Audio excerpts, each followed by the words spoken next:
Battery যুক্ত হয়ে গেল।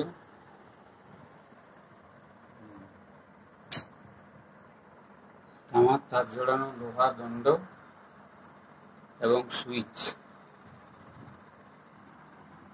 সুইচের সঙ্গে বর্তনী যুক্ত করা হলো। তামার তার জোড়ানো লোহার দণ্ডের সঙ্গে বর্তনীকে কানেক্ট করা হলো। এবার সুইচ এখন অফ অবস্থায় আছে, আমরা অন করব। অন করো। অন করা হলো। এবার দেখা যাক লোহার দণ্ডটি তড়িৎ চুম্বকে পরিণত হচ্ছে কি না।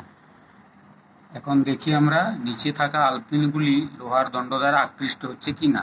দেখুন আকৃষ্ট হচ্ছে। একটু ভারী এবং তড়িৎ চুম্বকের ক্ষমতা অল্প হয়, তাকে পুরো টেনে তুলতে পারছে না, কিন্তু আকৃষ্ট হচ্ছে।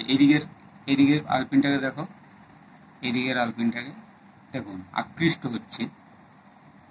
ওই দিকটাই করো, এদিকটা আরও বেশি ভারী আছে, মানে মোটা আছে একটু। এই দেখুন আকৃষ্ট হচ্ছে, কিন্তু পুরো উঠছে না, কেননা তুলনামূলক উঠেও গেছে। দেখুন ঝুলে গেল, অর্থাৎ লোহার দণ্ডটি তড়িৎ চুম্বকে পরিণত হয়েছে।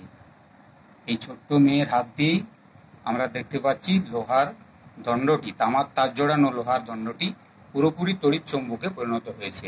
এই হচ্ছে বর্তনী, দুটো ছোট্ট সেল ব্যাটারি, তাকে কিভাবে আমরা ব্যবহার করে লোহার দণ্ডটিকে তড়িৎ চুম্বকে পরিণত করেছি। এবং সুইচটি দেখো এখন অন অবস্থায় আছে, অফ করলে সেটি পড়ে যাবে। অফ করো। দেখুন পড়ে গেল। আপনারা দেখুন নিজেরাও এই কাজটি সহজেই করতে পারবেন।